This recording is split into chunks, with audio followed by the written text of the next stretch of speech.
جن میں اللہ تعالیٰ نے مردوں کو زندہ کر دیا،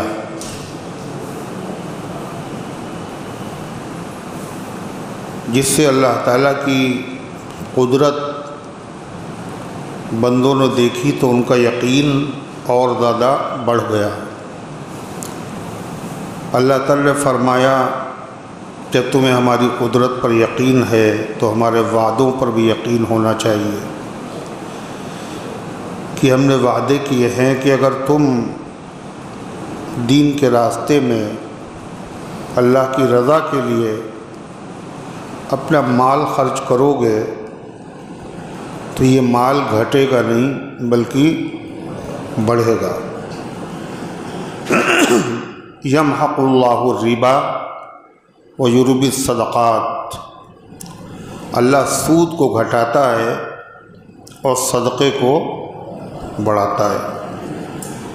حالانکہ بظاہر لگتا ہے سود سے پیسہ بڑھ رہا ہے اور صدقے سے کم ہو رہا ہے، مگر اللہ کے وعدے پر یقین رکھو، سود سے بڑھتا نہیں گھٹتا ہے، اور جو بظاہر نظر آ رہا آپ کو بڑھتا ہوا، یہ بڑھا ہوا نہیں ہے، یہ ایسے ہے جیسے انسان کے جسم پر ورم آ جاتا ہے، اس کا جسم پھول جاتا ہے، آدمی یہ سمجھتا ہے کہ صحت ہو گئی، حالانکہ یہ صحت نہیں ہے بلکہ بیماری ہے، مصیبت۔ ایسے سود کا پیسہ بظاہر بڑھتا ہوا نظر آتا ہے، لیکن یہ ہلاکت اور تباہی کی علامت ہے۔ دنیا میں بھی ایسا آدمی اس طرح گرتا ہے کہ اس کے بعد اٹھ نہیں پاتا، اور آخرت میں تو جو اس کی سزا ہے وہ سزا ہے۔ تو اللہ تعالیٰ نے ارشاد فرمایا جب کوئی اللہ کی رضا کے لیے مال خرچ کرتا ہے تو اللہ کا وعدہ ہے کہ اللہ اس مال کو بڑھا دیتا ہے، دنیا میں بھی بڑھاتا ہے اور آخرت میں بھی بڑھاتا ہے۔ کیا بڑھاتا ہے اللہ؟ اس کا ثواب۔ کتنا ثواب بڑھاتا ہے؟ 10 سے لے کر کے 700 تک، اور یہ بھی آخری لمٹ نہیں ہے۔ واللہ یضاعف لمن یشاء، اللہ جس کو چاہتا ہے وہ اس کو اس سے بھی زیادہ دیتا ہے۔ لہذا اللہ تعالیٰ نے اس کو ایک مثال دے کے سمجھایا، ہے تو 1 روپیہ مگر اس کا ثواب اللہ کے وہاں بڑھ رہا ہے۔ کتنا بڑھ گیا؟ 700 روپے کے برابر، اور 700 روپے خرچ کیے تو 7000 کے برابر، 7000 تو 70000، 7 لاکھ۔ تو اللہ تعالیٰ کے پاس ثواب بڑھتا کیسے ہے؟ اللہ اس کو ایک مثال دے کے سمجھا رہا ہے، مثال سے بات اچھی طرح سمجھ میں آ جاتی ہے۔ اللہ تعالیٰ نے فرمایا مثل الذین ينفقون اموالهم فی سبیل اللہ، ان لوگوں کی مثال جو اپنے مال کو خرچ کرتے ہیں اللہ کے راستے میں۔ اللہ کے راستے کا مطلب نیک کاموں میں، اللہ کے راستے کا مطلب جہاد میں، حج میں، غریبوں کی مدد کرنے میں، مساجد کے بنانے میں، اور مفلوق الحال لوگوں کی ہاتھ بٹانے میں، یہ سب اللہ کے راستے میں ہے۔ یعنی ان تمام جگہوں پر خرچ کرنے کا اللہ نے حکم دیا ہے، اور جو حکم دیا ہے تو یہ اللہ کے راستے میں ہے، اللہ کی رضا کے لیے ہے۔ اور پھر جب اللہ کی رضا کے لیے ہے تو پھر یہ ثواب اللہ اس کا بڑھا دیتا ہے۔ کیسے بڑھاتا ہے؟ مثل الذین ينفقون اموالهم فی سبیل اللہ، ان لوگوں کی مثال جو خرچ کرتے ہیں اپنے مالوں کو اللہ کے راستے میں، کیسی ہے؟ کمثل حبۃ انبتت سبع سنابل، اس دانے کی طرح ہے جس نے اگائیں 7 بالیاں۔ بالی جانتے ہیں؟ گیہوں کی بالی دیکھی؟ ایک دانہ کاشتکار نے زمین میں بویا، اس سے گیہوں کے 7 خوشے نکلے، اور ہر خوشے میں 7 خوشے 7 بالیاں، اور ہر بالی میں 100 دانے۔ کتنے ہو گئے؟ 700۔ اور دانہ کہتے تھے ایک دانے سے 700 دانے پیدا ہوئے۔ فرمایا کمثل حبۃ، جیسے کہ ایک دانہ، انبتت سبع سنابل، اس نے اگائیں 7 بالیاں۔ کیسی بالیاں ہیں؟ فی کل سنبلۃ 100 حبہ، ہر بالی میں 100 دانے۔ تو ایک دانے سے 100 دانے بن گئے۔ ایسے ہی اللہ کے راستے میں کوئی آدمی 1 روپیہ خرچ کرتا ہے، اس کا ثواب بڑھتا رہتا ہے۔ کتنا ہو جاتا ہے؟ 700 کے برابر۔ تو ڈائریکٹ اللہ میاں کہہ دیتے اگر 1 خرچ کرو گے تو کتنا ملے گا؟ ارے 700۔ مگر اللہ نے یہ نہیں کہا 700 ملے گا، بلکہ مثال دے کے سمجھایا۔ اور کیا کہا؟ جیسے ایک دانہ، اس سے اگی 7 بالیاں، ہر بالی میں 100 دانے، ہو گئے 700 دانے۔ اگر ڈائریکٹ کہہ دیا جاتا کہ اللہ کے راستے میں جو آدمی 1 روپیہ خرچ کرے گا اس کو 700 روپے خرچ کرنے کا ثواب ملے گا، بات مختصر تھی۔ مگر یہ یہاں پر بالی کا ذکر کیوں ہے اور دانے کا ذکر کیوں ہے؟ اس سے اس بات کی طرف اشارہ ہے کہ دانے سے، ایک دانے سے 100 دانے کب پیدا ہوں گے؟ اس کے لیے 3 شرطیں ہیں۔ کیا شرطیں ہیں؟ 3۔ ہر آدمی ہر دانے سے 100 دانے نہیں پیدا کر سکتا۔ ایک دانے سے 100 دانے کب پیدا ہوں گے؟ جب 3 باتیں پائی جائیں۔ پہلی بات، جو دانہ آپ نے زمین میں بویا ہے وہ دانہ خراب نہ ہو۔ کیسا ہو؟ اچھا ہو۔ اگر وہ دانہ خراب ہے تو پھر اس سے 7 بالیاں نہیں نکلیں گی۔ دوسری بات، جس نے وہ دانہ بویا ہے، کاشتکار، وہ آدمی بھی ماہر ہونا چاہیے، وہ اپنے فن میں ماہر ہونا چاہیے۔ پتہ یہ چلا اس وقت گیہوں کا موسم نہیں ہے، وہ گیہوں بو رہا ہے، دھان کا موسم ہے، گیہوں لگا رہا ہے، گیہوں کا موسم ہے، دھان بو رہا ہے، تو ایک دانے سے 100 دانے نہیں ملے گی۔ تیسری بات، جس زمین میں وہ بو رہا ہے وہ زمین بھی قاعدے کی ہونا چاہیے، زرخیز، بنجر نہ ہو۔ اگر وہ بنجر زمین ہے تو قیمتی دانہ بھی اس میں برباد ہو جائے گا۔ یہ مثال دے کے اللہ بتانا چاہتا ہے اللہ کے راستے میں جو لوگ پیسہ خرچ کرتے ہیں، دولت خرچ کرتے ہیں، ان پر 1 کے بدلے میں ان کو 100 اور 1 کے بدلے میں 700 کب ملیں گے؟ پہلی شرط، جو مال اس نے خرچ کیا ہے وہ مال اچھا ہو۔ اچھا ہونے کا مطلب یعنی وہ حلال ہو، حرام نہ ہو۔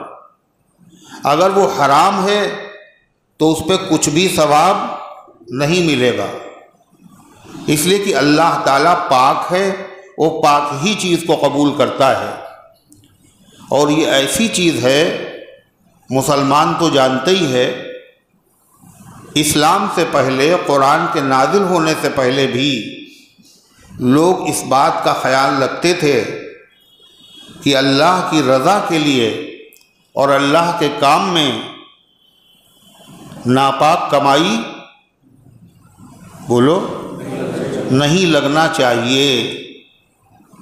چنانچہ نبی کریم علیہ الصلاۃ والسلام کے بچپن کیا جوانی کے قریب تھے آپ، تو آپ کی قوم نے خانہ کعبہ کو شہید کر دیا پھر سے بنانے کے لیے۔ عمارت بوسیدہ ہو گئی، گرنے کے قریب ہو گئی، اللہ کا گھر ہے پھر سے بنے گا۔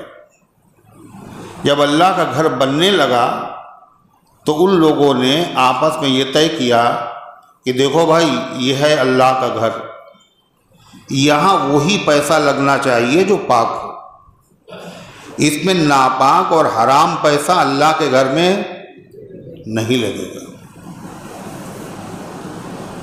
یہ بتائیے اس زمانے میں، کفر کے زمانے میں اس کا اہتمام، اللہ کے گھر میں ناپاک نہیں لگے گا۔ چنانچہ انہوں نے بنایا کعبہ، تو کعبہ جب انہوں نے بنایا تو پیسہ جو تھا وہ کم پڑ گیا۔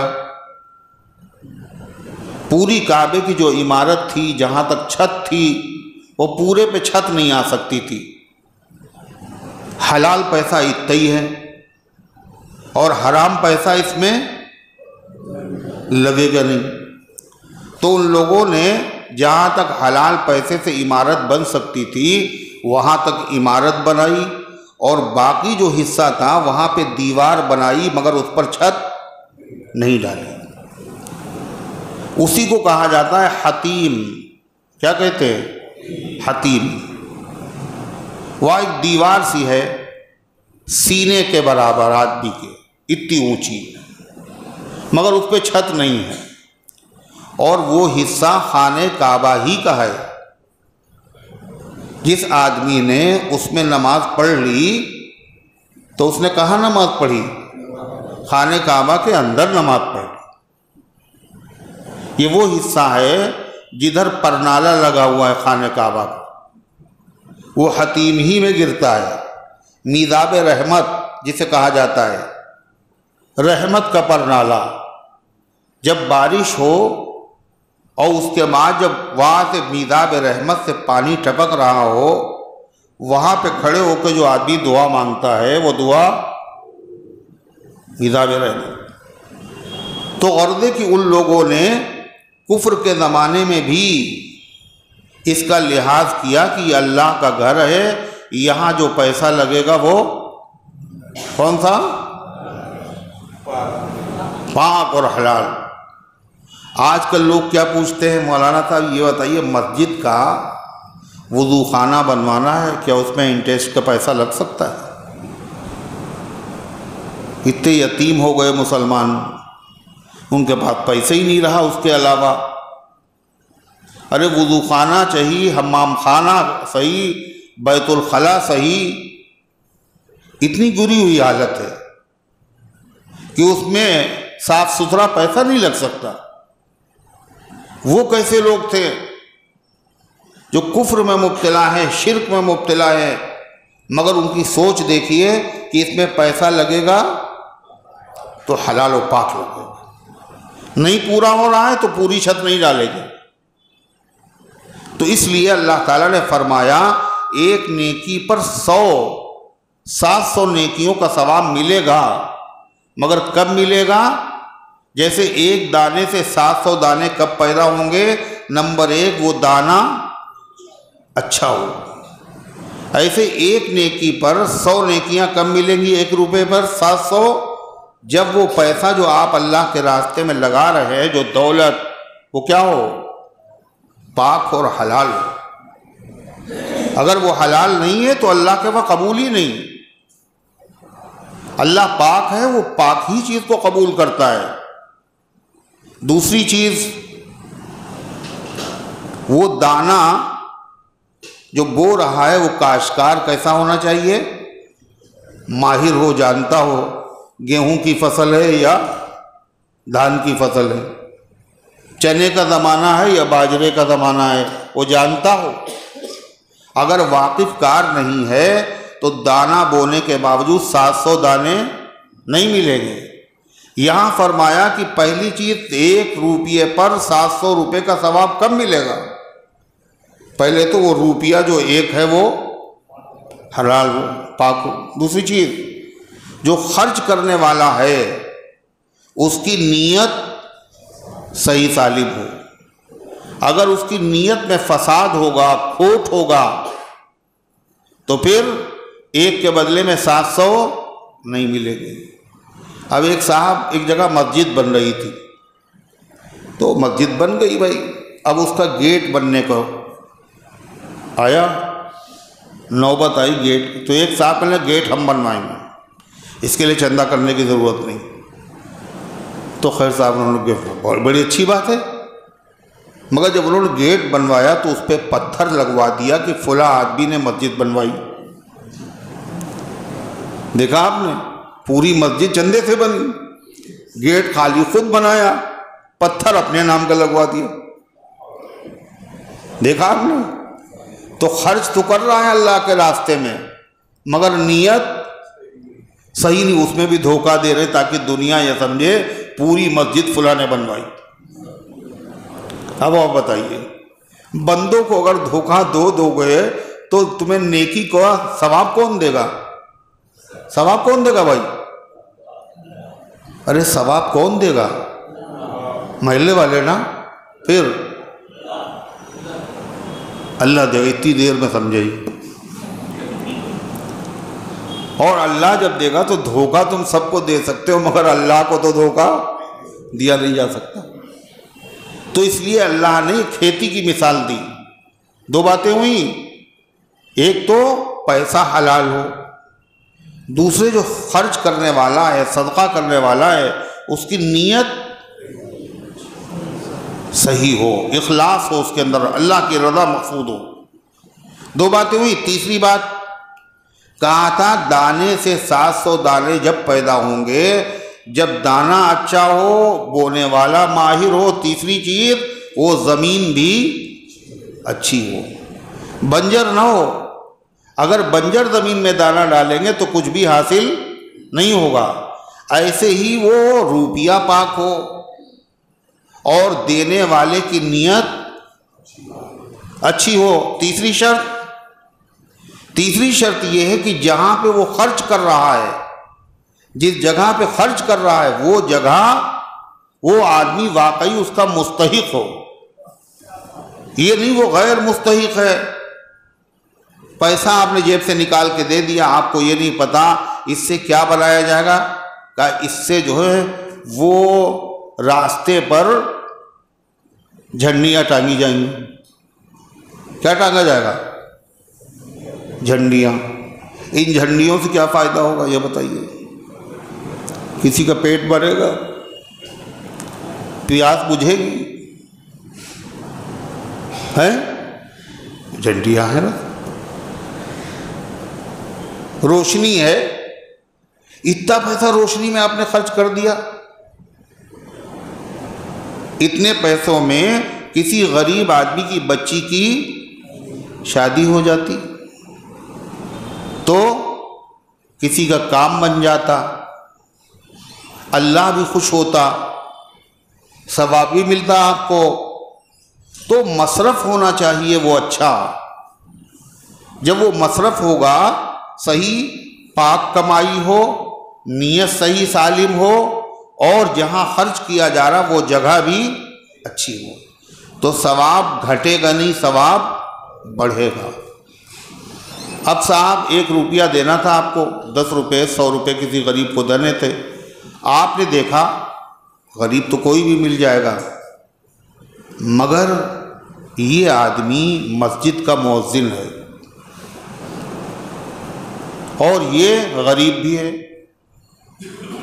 اور یہ اذان کہتا ہے 24 گھنٹے میں 5 مرتبہ، اور مؤذنوں کا اللہ کے وہاں بڑا مقام ہے، بڑا مرتبہ ہے۔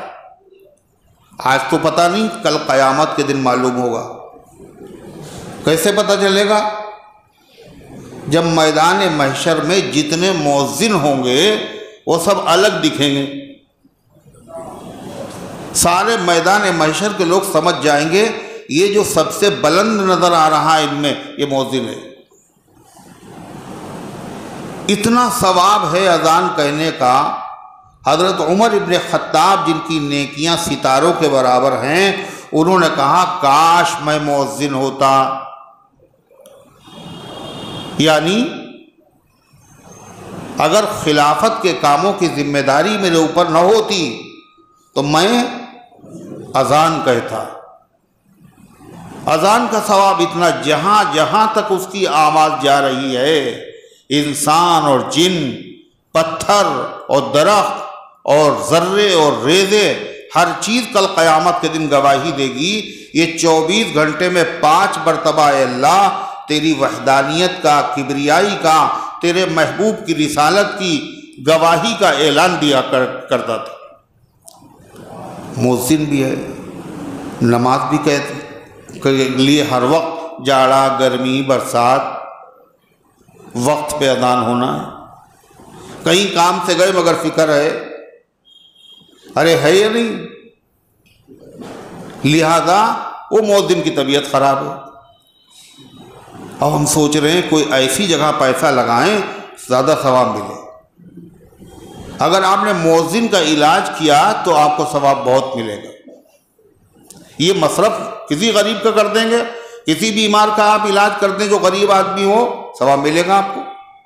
لیکن چونکہ یہ مؤذن بھی ہے اس لیے ثواب یہاں پر بڑھ جائے گا، بڑھ جائے گا۔ یہ ایک وقت ایسا ہے جب ضرورت ہے پیسے کی اور لوگوں کے پاس پیسہ نہیں، مسجد ہے ادھوری بنی ہو، مسجد بہت ضروری اس علاقے میں، اور لوگوں کے پاس پیسہ نہیں۔ ایک آدمی نے قربانی دی، جب کوئی پیسہ خرچ کرنے کے لیے تیار نہیں تھا اور کوئی نماز پڑھنے کا سامان نہیں تھا، اس نے آگے بڑھ کر کے مسجد بنا دی اس علاقے میں جہاں مسجد تھی نہیں۔ تو اس کو جو ثواب ملے گا، جہاں بہت سی مسجدیں بنی ہوئی ہیں وہاں ایک اور مسجد میں اگر اس نے پیسہ دے دیا، ثواب اس کو بھی ملے گا۔ یہ بھی اللہ کا گھر ہے، وہ بھی اللہ کا گھر ہے، مگر اس میں خرچ کرنے میں ثواب زیادہ ملے گا۔ اللہ کیا فرماتا ہے؟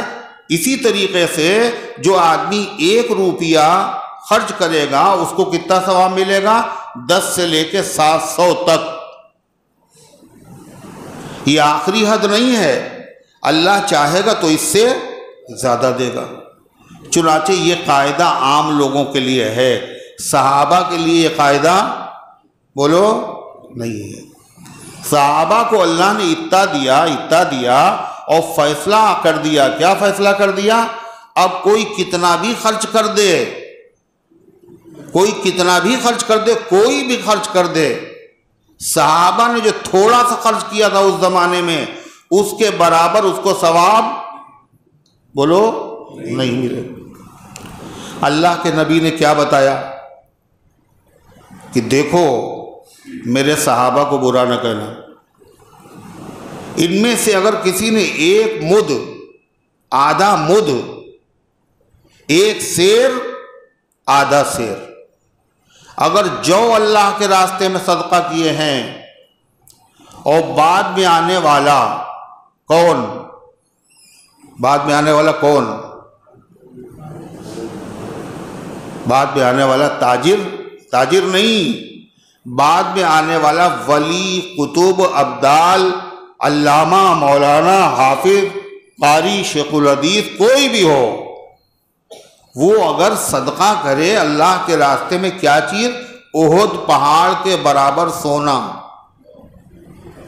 اتنے بڑے مولانا، اتنے بڑے بزرگ، اور خرچ کیا کر رہے ہیں؟ سونا۔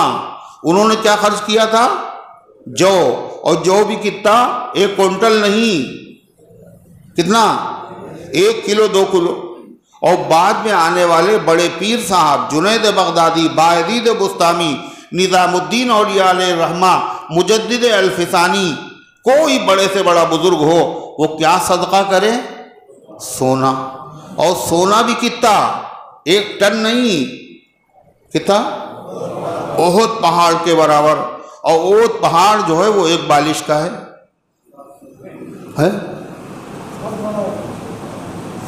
پہاڑ ویسے بھی چھوٹا سا ہوتا ہے،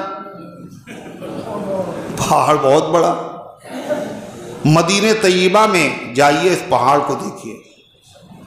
حضور صلی اللہ علیہ وسلم فرمایا جبل احد یحبنا ونحبہ، احد پہاڑ ہم سے محبت کرتا ہے اور ہم احد پہاڑ سے محبت کرتے ہیں. آج بھی ہے وہ پہاڑ، میلوں کی دوری میں پھیلا ہوا.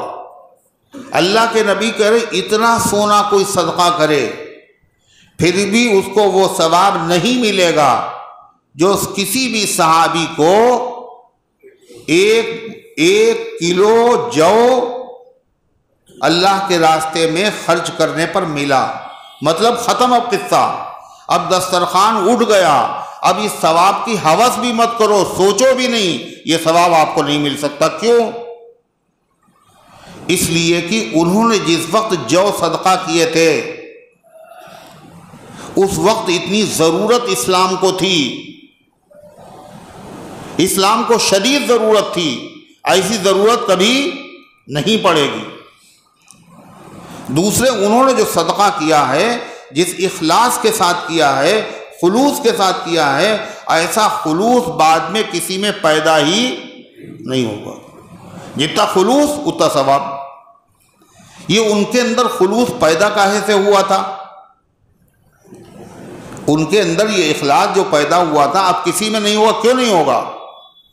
کہا اس لیے کہ کوئی بھی شخص کچھ بھی ہو سکتا ہے، نمازیں زیادہ ہو سکتی ہیں، روزے زیادہ ہو سکتے ہیں، حج زیادہ ہو سکتے ہیں، لیکن نبی کی صحبت کسی کو بولو نہیں ہو سکتی ہے. کسی آدمی نے سب کچھ کر لیا لیکن وہ آنکھیں کہاں سے لائے گا جن آنکھوں نے جلوہ دیکھا ہے جناب محمد الرسول اللہ صلی اللہ علیہ وسلم کا؟ وہ کان کہاں ہے اس کے پاس جن کانوں نے نبی کریم علیہ السلام کی مبارک کلمات اپنے سنے ہیں؟ وہ امام کے پیچھے نماز تو پڑھ رہے ہیں. امام نے کہا سمیع اللہ لمن حمیدہ، آپ نے کہا ربنا لک الحمد، یہی کہیں گے لوگ ہمیشہ. مگر نبی نے کہا تھا سمیع اللہ لمن حمیدہ اور صحابہ نے کہا تھا ربنا لک الحمد. اب ایسا امام بھی نہیں ہوگا، اب ایسے مقتدی بھی نہیں ہوں گے. اس لیے جو ثواب صحابہ کو ملا وہ ثواب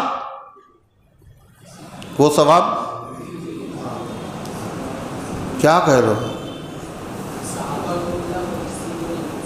کسی کو بھی نہیں، اسی لیے دور بیٹھے آپ. آگے بڑھیے، آگے یہاں بیٹھیے، سامنے آ کے بیٹھو. یہاں آنکھیں بند ہو رہی تمہاری، خمار چڑھنے لگا. تو یہ تو ہو گئی بات. مگر سارے صحابہ کو جو ملا، جو کسی صحابی کو ملا ثواب، یہ بعد والے کسی کو نہیں مل سکتا. لیکن صحابہ بھی سب برابر نہیں. ان میں سے بعض ایسے ہیں جن کو ملا وہ بعد والے صحابہ کو بھی نہیں ملے گے. مطلب کسی بھی صحابی نے صدقہ کیا، بعد والا کتنا بھی صدقہ کرے اس کے برابر نہیں ہو سکتا. بعض صحابہ ایسے انہوں نے جو صدقہ کیا تو بعد میں آنے والے جو صحابہ تھے انہوں نے صدقہ کیا مگر ان کو ان کے برابر ثواب نہیں مل سکتا. یہ کیا سسٹم؟ یہ سب عقیدے ہیں، یہ کھیل تماشا نہیں ہے، عقیدے کی بات ہے. اور یہ ایسی چیز ہے، کسی آدمی نے یہ نبی کا رشتہ دار تھا، اس کا ثواب زیادہ ہوگا. ایک نبی کا رشتہ دار نہیں، اس کا ثواب کم ہوا. کہ یہ سب قانونی نہیں، ثواب زیادہ ملے گا یا کم ملے گا اس کا فیصلہ عقل کی بنیاد پر نہیں کیا جا سکتا. ثواب دینے والے کے فیصلے پہ ہو سکتا ہے. اور ثواب دینے والا کون؟ اللہ. اللہ نے فیصلہ کر دیا قیامت تک کے لیے اور قرآن میں لکھ دیا. قرآن میں لکھ دیا. اس فیصلے کو ماننا ضروری ہے. کیا فیصلہ ہے؟ لا يستوی من انفق منکم من قبل الفتح وقاتل اولئک اعظم درجة من الذین انفقوا من بعد وقاتلوا وکلا وعد اللہ الحسنى. کہا تم میں سے، تم میں کا مطلب صحابہ. قرآن جب نازل ہو رہا تھا تو تم کون لوگ تھے؟ جو موجود ہیں انہی کو تو تم کہا جاتا ہے. قرآن کے نازل ہونے کے زمانے میں کون موجود تھا؟ اللہ کرے تم میں سے، بعد والوں کی بات نہیں، تم میں سے، صحابہ میں سے. تم میں سے وہ لوگ جنہوں نے مکہ فتح ہونے سے پہلے اللہ کے راستے میں جان دی ہو یا مال دیا ہو، ان کا ثواب، ان کا درجہ اتنا بڑا ہے کہ اگرچہ وہ صحابی ہوں مگر فتح مکہ کے بعد وہ صحابی بنے، ایمان لائے، انہوں نے کتنا بھی پیسہ خرچ کیا ہو، جان قربان کی ہو، مگر ان کو وہ درجہ، وہ ثواب نہیں ملے گا جو فتح مکہ سے پہلے صدقہ کرنے والوں کو. نہیں سمجھ میں آئی بات؟ اب جنہوں نے جان اللہ کے راستے میں صدقہ کی وہ شہید ہیں، اور شہید کا درجہ بہت بڑا شہید کا درجہ. شہید کا درجہ کتنا بڑا ہے؟ شہید کے جسم سے پہلا قطرہ جیسے ہی گرتا ہے اللہ اس کی مغفرت کر دیتا ہے. شہید جب شہید ہوتا ہے تو اسی وقت شہادت سے پہلے جنت میں اس کا ٹھکانہ کہاں پہ ہے شہید کو دکھا دیا جاتا ہے دنیا میں. نہیں سمجھ میں آئی بات؟ شہادت سے پہلے یہ ہے تمہارے رہنے کی جگہ جنت میں. شہید آدمی جب شہید ہو جاتا ہے تو اس کے جسم میں سے لگا ہوا خون دھویا نہیں جاتا، اس کے کپڑے میں لگا ہوا خون دھویا نہیں جاتا، اس کو نہلایا بھی نہیں جاتا، اس کو ایسے ہی نماز جنازہ پڑھ کے دفنایا جاتا ہے. اور اس شہید کو قبر کا عذاب بھی نہیں ہوتا، اور اس شہید کو قیامت کے دن سارے لوگ ہولناکی غفلت میں ہوں گے، خوف زدہ ہوں گے. شہیدوں کو کوئی خوف نہیں ہوگا. شہید جان قربان کی، مگر اللہ کا جان دی ہو یا مال دیا ہو. صحابہ دو طرح کے ہیں، ایک وہ جو مکہ فتح ہونے سے پہلے انہوں نے جانیں دی ہیں اور مال دیا ہے، ایک وہ ہے جو مکہ فتح ہونے کے بعد جان دی ہو مال دیا ہے. فرما دونوں درجے میں برابر نہیں ہے. درجہ کس کا بڑا ہے؟ پہلے والوں کو. لہذا بدر کے شہداء، احد کے شہداء، خندق کے شہداء، ان سب کا درجہ ان شہداء سے بڑا ہے جو مکہ فتح ہونے کے بعد شہید ہوئے. کوئی بھی جنگ ہو، نبی کی زندگی میں ہو یا خلفائے راشدین کے زمانے میں ہو یا جنگ کربلا ہو، جتنے بھی شہید ہیں ان شہیدوں میں سب سے بڑا درجہ ان شہیدوں کا ہے جو مکہ فتح ہونے سے پہلے کسی بھی جنگ میں شہید ہوئے. لہذا گڑبڑ نہ کریں. بھائی حضرت حسین رضی اللہ عنہ تو حضور کے نواسے ہیں، مظلومیت کے ساتھ شہید ہوئے، کربلا میں شہید ہوئے ہیں، لہذا ان کی شہادت سب سے بڑی، ان کی سب سے زیادہ فضیلت والی شہادت ہے. کہا خبردار، یہ حق تمہیں حاصل نہیں ہے. اللہ فیصلہ کر چکا ہے، اللہ نے حد کھینچ دی اور کہا اس حد کو کراس نہ کرنا اگر مومن ہو. وَمَن يَتَعَدَّ حُدُودَ اللَّهِ فَقَدْ ظَلَمَ، جو آدمی اللہ کی حد کو پھلانگ جائے وہ ظالم ہے. ظالم جس کا جو درجہ ہے وہی رہے گا. محبت اپنی جگہ پر، جذبات اپنی جگہ پر، ہر مسلمان کو تعلق ہے، وہ نواسے ہیں جناب محمد الرسول اللہ صلی اللہ علیہ وسلم کے، مگر اس کے باوجود اللہ کا جو فیصلہ ہے وہ وہیں پہ رہے گا، اس کا ماننا ضروری ہے. وَمَن لَّمْ يَحْكُم بِمَا أَنزَلَ اللَّهُ فَأُولَٰئِكَ هُمُ الْفَاسِقُونَ، اور جو اللہ کے نازل کیے ہوئے فیصلے کو نہ مانے اللہ کہتا ہے ایسے لوگ نافرمان ہیں، ایسے لوگ کافر ہیں۔ یہ فیصلہ تو فتح مکہ سے پہلے بہت سے صحابہ ہیں جنہوں نے قربانیاں پیش کی، مال بھی دیا اور جان بھی دی، مگر سب سے پہلے جس نے مال دیا، مال کے ڈھیر لگا دیے، اپنا سب کچھ جس نے اسلام کی خاطر قربان کر دیا فتح مکہ سے پہلے بھی، سب سے پہلے وہ کون ہے؟ وہ کون ہے؟ حضرت ابوبکر صدیق۔ لہذا ان کے برابر پوری جماعت صحابہ میں کوئی بھی نہیں، سارا مال صدقہ کر دیا اسلام پر، نبی کریم علیہ السلام کی خدمت پر۔ جو لوگ مسلمان ہو گئے تھے، لوگ ان کو ستاتے تھے، غلام تھے، صدیق اکبر نے نبی سے مشورہ کر کے اپنے پیسے سے خرید کر کے ان کو آزاد کیا، خرید کر کے آزاد کیا۔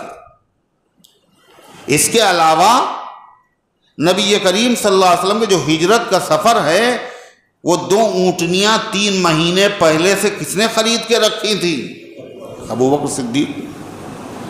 سفر ہجرت کے رفیق، قدم قدم کے اوپر خدمت کی ہے، اور مدینہ طیبہ پہنچنے کے بعد مسجد نبوی کی زمین کس نے خریدی تھی؟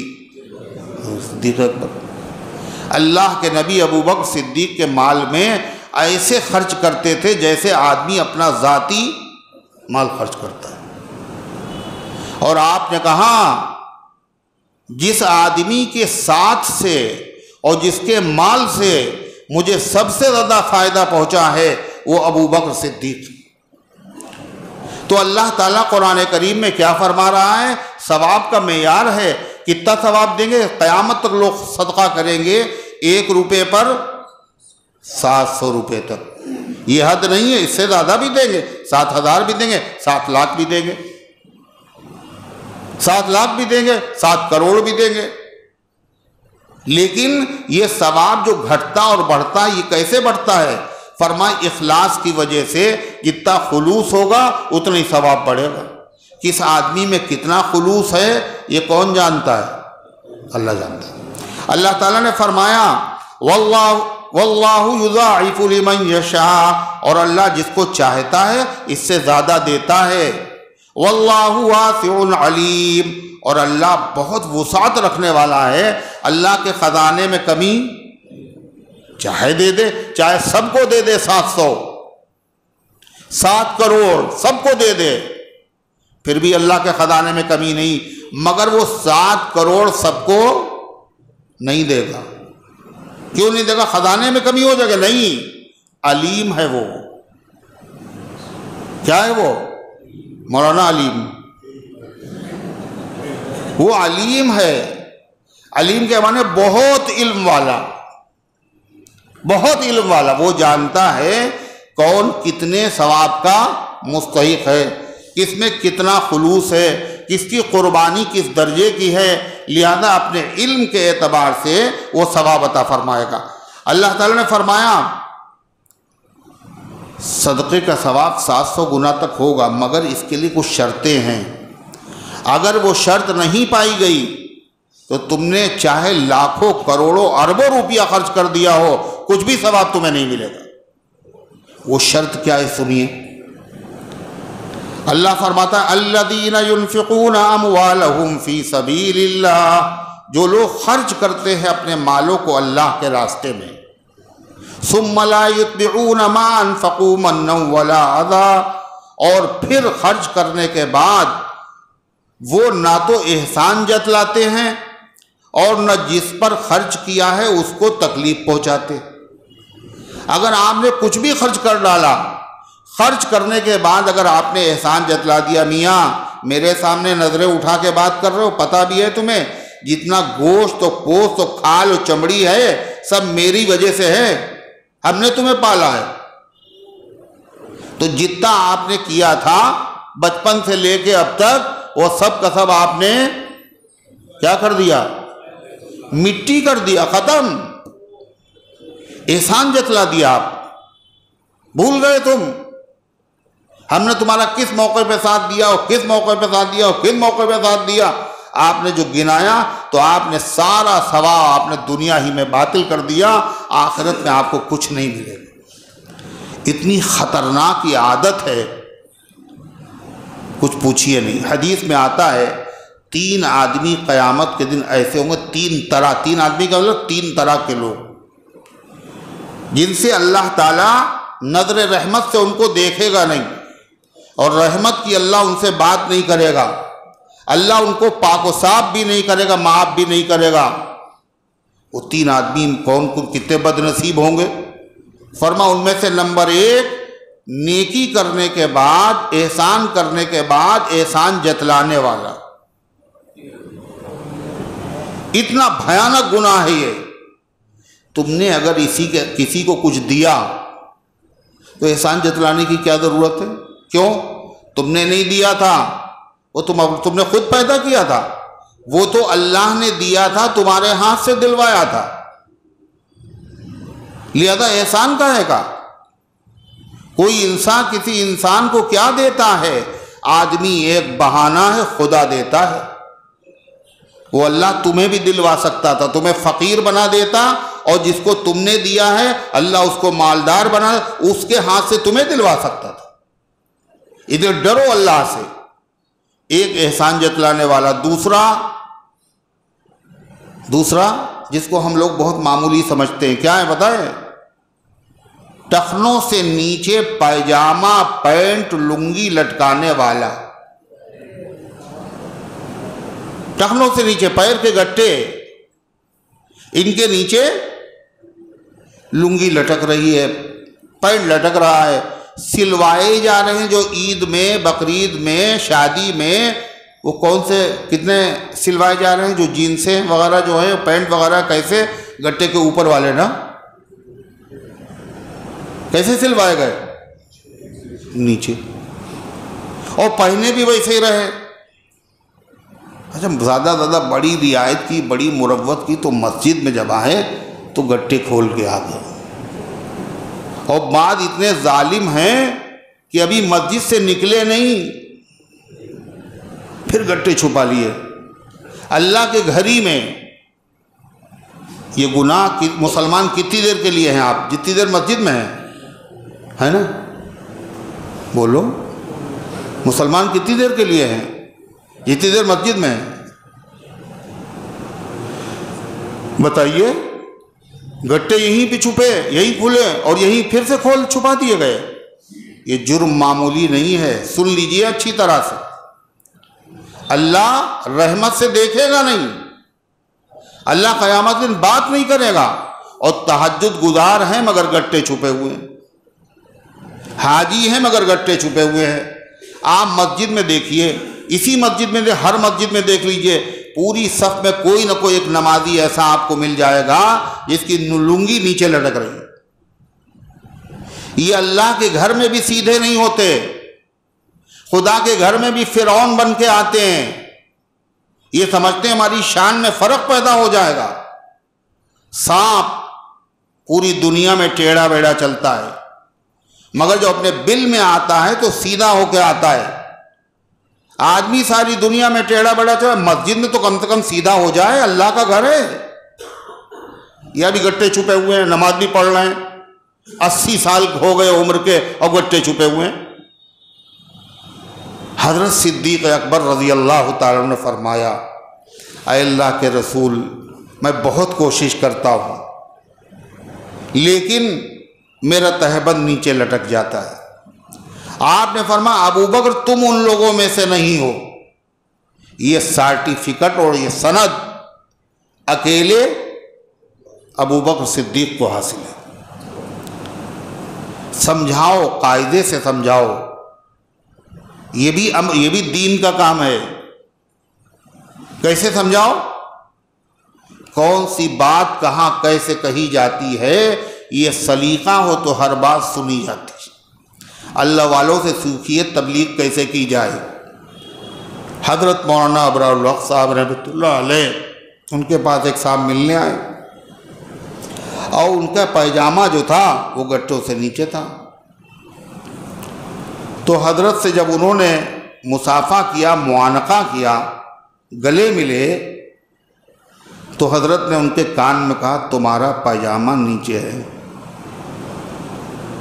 اور کسی کو نہیں پتا، انہی کو خالی پتہ چلا، انہوں نے کٹ سے صحیح کر لیا۔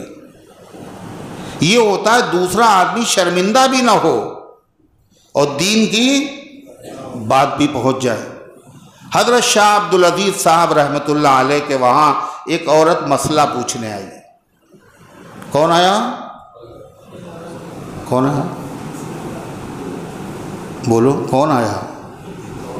یہ لائٹیں دیکھ رہے تھے، اتنی دیر سے بیٹھے ہوئے لائٹ مگر دیکھ رہے ہیں۔ انا للہ و انا۔ شاہ عبدالعزیز صاحب کا وہ ایک خاتون آئی، بوڑھی، بھاری بدن ان کا، مسئلہ پوچھنے آئیں، جسم کنٹرول میں نہیں، بیٹھی تو ریا خارج ہو گئی، ریا خارج ہو گئی، اب وہ شرمندہ، یہ ہوا خارج ہو گئی، اس کی آواز، وہ شرمندہ۔ شاہ صاحب نے سمجھ لیا، فرمایا کیسے آنا ہوا؟ تو انہوں نے کہا دعا کے لیے، انہوں نے کہا زور سے کہیے کیسے آنا ہوا؟ تو انہوں نے پھر کچھ کہا، تو تھوڑا سا اور قریب ہو کے بیٹھ گئے، کان یوں کر دیا، ارے زور سے بتائیے کیا کہا آپ نے؟ یہ سب اس لیے کر رہے ہیں تاکہ اس عورت کی شرمندگی ختم ہو جائے، وہ سمجھے حضرت نے نہیں سنا ہوگا۔ یہ سب طریقے ہیں۔ تو اللہ تبارک و تعالیٰ نے کیا ارشاد فرمایا؟ تو دو آدمی ہوئے، کون کون؟ جن سے اللہ رحمت سے بات نہیں کرے گا۔ نمبر ایک، ارے پھر سن کیا رہے ہو؟ نمبر ایک،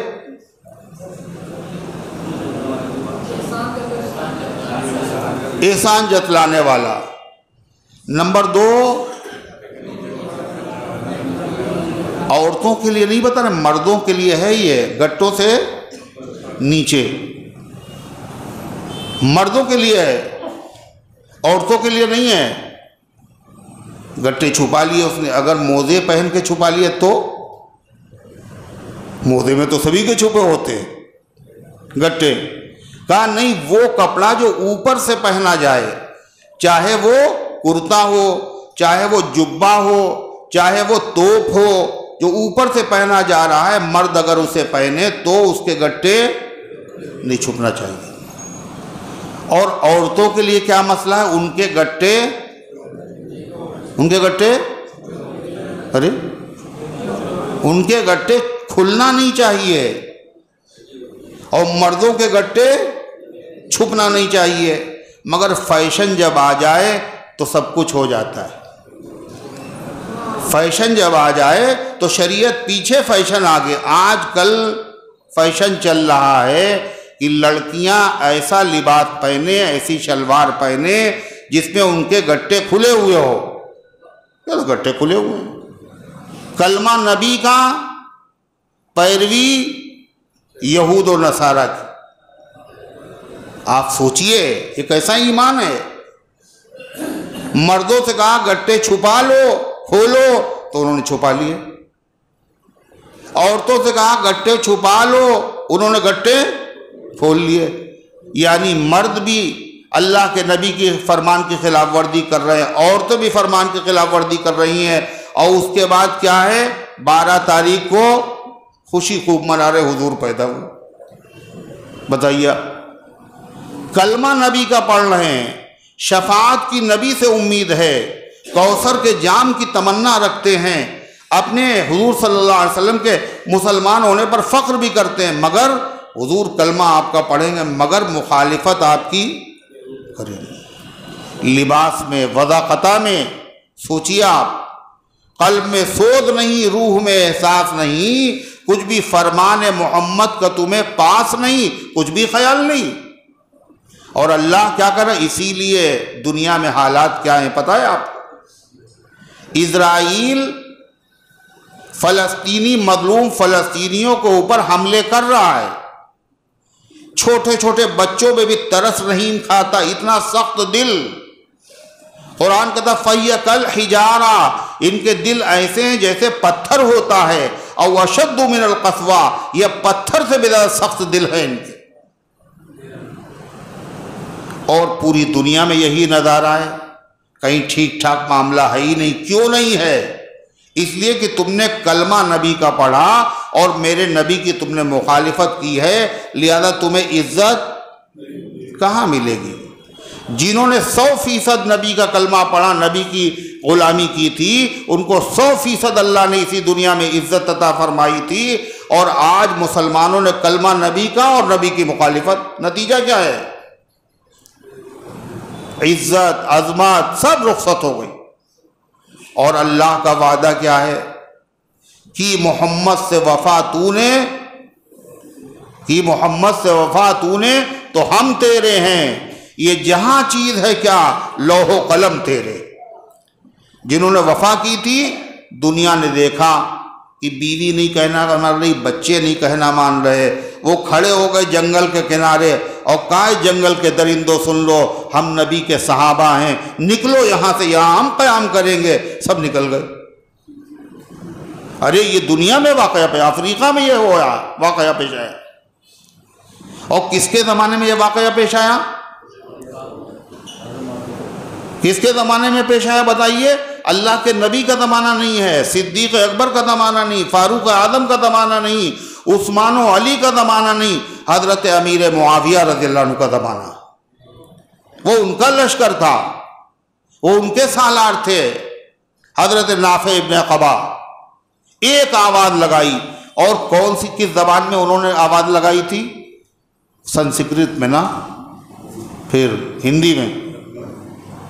ارے وہ صحابی نے جو آواز لگائی جنگل کے کنارے، کس زبان میں لگا؟ انگریزی میں نا، فارسی میں، اچھا عربی میں۔ اگر ہم آپ کے سامنے عربی بولیں تو سمجھیں گے آپ؟ بتائیے، انسان ہو کے نہیں سمجھیں گے؟ وہ کیسے لوگ تھے؟ وہ صحابی تھے، عربی میں تقریر کی، اور انسان نہیں، جنگل کے درندوں اور کیڑوں مکوڑوں نے اس کو سمجھ لیا اور نکل پڑے۔ یہ کیا چیز تھی آخر جو ان کے پاس تھی اور ہمارے پاس نہیں ہے؟ وہی بات کی، محمد سے وفا تو نے تو ہم تیرے ہیں، یہ جہاں چیز ہے کیا، لوح و قلم تیرے ہے۔ یہاں نبی کا کلمہ تو ہے مگر اپنی منمانی ہو رہی ہے۔ نبی کریم علیہ السلام نے فرمایا، لا یؤمن احدکم، تم میں سے کوئی مومن کامل نہیں ہو سکتا، حتی یکون ہواہ تبعا لما جئت بہ، یہاں تک کہ اس کی چاہت، اس کی خواہش، اس کا شوق یہ میری لائی ہوئی شریعت کے تابع نہ ہو جائے۔ جی کچھ بھی چاہ رہا ہے، شریعت کے خلاف ہے تو نہیں ہونے دے گا، نہیں ہوگا ہمارے گھر پہ جب تک مومن کامل نہیں۔ اور اللہ نے جو مسلمانوں سے وعدہ کیا ہے، تم دنیا میں مغلوب نہیں ہو گئے، حماس ہو یا الفتح ہو، بریگیڈ ہو، یہ دنیا کا کوئی بھی خطہ ہو، اللہ کا قرآن میں کل بھی اعلان تھا، آج بھی ہمیشہ کے لیے اعلان ہے، کیا؟ انتم الاعلون ان کنتم مؤمنین، تم ہی غالب رہو گے اگر تم ایمان والے ہو۔ پھر بھی پٹ رہے ہیں، لوٹ رہے ہیں، ایمان کا دعویٰ بھی ہے۔ اس کا مطلب کیا ہے؟ اللہ کا وعدہ کل بھی سچا تھا، آج بھی سچا ہے۔ اللہ کے خزانے میں کل بھی کمی نہیں تھی، آج بھی کمی نہیں ہے۔ پھر کیا چکر ہے؟ معاملہ کیا ہے؟ معاملہ کیا ہے؟ ہمارا ایمان جو ہے اسی کو چیک کرنے کی ضرورت ہے، یہی ٹھیک نہیں ہے۔ اللہ کا وعدہ تو ٹھیک ہے، وعدہ غلبہ ہے مومن کے لیے قرآن میں، پھر جو تو غالب نہیں، کچھ ہے کسر ایمان میں۔ اللہ کا کلام تو ٹھیک ہے، ہمارا ایمان ہی گڑبڑ ہے، اور دیکھیں کتنا گڑبڑ ہے۔ جب کہاں عورتوں سے گٹے چھپاؤ، کلائیاں چھپاؤ، تو عورتوں نے کیا کیے؟ شلواریں اونچی کر لی، فیشن یہی چل رہا ہے، ان گٹے کھول دیے۔ مردوں سے کہاں کھولو تو انہوں نے چھپا لی۔ نہ یہ وفادار ہے اور نہ وہ وفادار ہے۔ جب یہ وفادار نہیں، وہ وفادار نہیں، نہ ماں وفادار ہے، نہ باپ وفادار ہے، ان کی گود میں جو پیدا ہونے والے بچے ہیں وہ کیا وفادار ہوں گے؟ جب تہجد گزار ماں باپ کی اولاد بے نمازی ہے تو بے نمازیوں کی اولاد کیا ہوگی؟ دین سے مرتد نہیں ہو جائے گی، دین سے پھر نہیں جائے گی؟ اور کیا یہ منظر دنیا دیکھ نہیں رہی ہے؟ تو اللہ تبارک و تعالی نے ارشاد فرمایا، الذین ينفقون اموالهم فی سبیل اللہ، جو خرچ کرتے ہیں اپنے مالوں کو اللہ کے راستے میں، ان کو ثواب کتنا ملے گا؟ 1 پر 700، اس سے زیادہ، مگر شرط ہے۔ کیا شرط ہے؟ ثم لا يتبعون ما انفقوا منا ولا اذى، اور پھر صدقہ کرنے کے بعد، خرچ کرنے کے بعد وہ احسان نہ جتلائے۔ اگر احسان جتلایا تو سارا کیا کرایا مٹی ہو جائے، کچھ ثواب نہیں ملے گا۔ اور احسان جتلانا کتنا برا گناہ ہے، بڑا گناہ ہے۔ کیا اس کی سزا ہے؟ قیامت کے دن اللہ اس سے نظر رحمت سے نہیں دیکھے گا، اور اللہ اس سے بات نہیں کرے گا رحمت والی۔ کس سے؟ نمبر 1 احسان جتلاؤ، نمبر 2 وہ آدمی، وہ مرد جو اپنے ٹخنوں سے نیچے پاجامہ، لنگی، پینٹ، جینز پہن رہا ہے، اللہ نظر رحمت نے۔ اس کا مطلب یہ صغیرہ گناہ نہیں ہے، یہ چھوٹا گناہ نہیں ہے۔ اللہ اس پر کیوں خفا ہے اتنا؟ بخاری شریف کی روایت ہے، کوئی ضعیف روایت نہیں ہے۔ 2 آدمی ہوئے، تیسرا آدمی کون ہے جس سے اللہ رحمت سے نہیں دیکھے گا؟ کیا بتا رہے؟ پتہ نہیں کیا کہہ رہے ہیں، وہ بتائیں گے وہ۔ ہاں تم بتاؤ، تیسرا آدمی کیا کہہ رہے ہیں؟ اچھا، تیسرا آدمی وہ ہے جو اپنا سودا بیچے جھوٹی قسم کھا کے۔ یہ بالکل دودھ خالص ہے، اللہ کی قسم، خالص دودھ ہے۔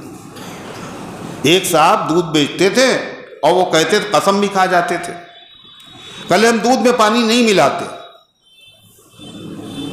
تو کسی نے کہا ان سے، اللہ کے بندو خدا سے ڈرو، اتنا پانی تمہارے دودھ میں ہے اور تم قسمیں بھی کھائے جاتے ہو اوپر سے۔ کہلے آپ سمجھے نہیں، ہم قسم کیا کھاتے ہیں؟ اللہ کی قسم، ہم دودھ میں پانی نہیں ملاتے، یہ ہم قسم کھاتے ہیں، حالانکہ ہم تو پانی میں دودھ ملاتے ہیں۔ ہم دودھ میں پانی نہیں، یہ قسم کھاتے ہیں، اور کرتے کیا ہیں؟ ہم دودھ میں پانی نہیں ملاتے، پانی میں دودھ ملاتے۔ جائز ہو گئے۔ جو آدمی جھوٹی قسم کھاتا ہے، اللہ تعالیٰ اس کو، اس کی بیوی کو بانجھ بنا دیتا ہے، اولاد نہیں ہوتی اس کے وہاں، اس کے وہاں ہو گئی تو اولاد کی اولاد محروم ہوتی ہے، بے برکت ہوتی ہے، نحوست ہوتی ہے۔ یہ 3 جرم ایسے کیوں؟ ایک تو اس نے دھوکہ دیا، جھوٹ بولا، تیسرے اس نے جھوٹی قسم کھائی، اور چوتھا کام کیا کیا اس نے؟ اللہ کا نام لے کے قسم کھائی۔ جھوٹی قسم سب سے پہلے کس نے کھائی تھی؟ کون تھا وہ؟ تمہارے محلے میں رہتا تھا نا؟ جھوٹی قسم کس نے کھائی سب سے پہلے؟ شیطان نے۔ کہاں کھائی؟ جنت میں۔ کس کے سامنے کھائی؟ آدم اور حوا کے سامنے۔ کیا قسم کھائی؟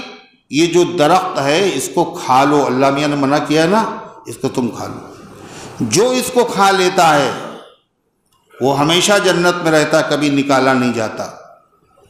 اور جو منع کیا تھا اللہ میاں نے، یہ اس وقت منع کیا تھا جب تم اس کھانے کی پوزیشن میں، تمہارا معدہ مضبوط نہیں تھا، یہ تو بچے نہیں، دودھ پینے کا زمانہ، ابھی روٹی نہیں کھا سکتے، تو اس وقت منع کیا تھا۔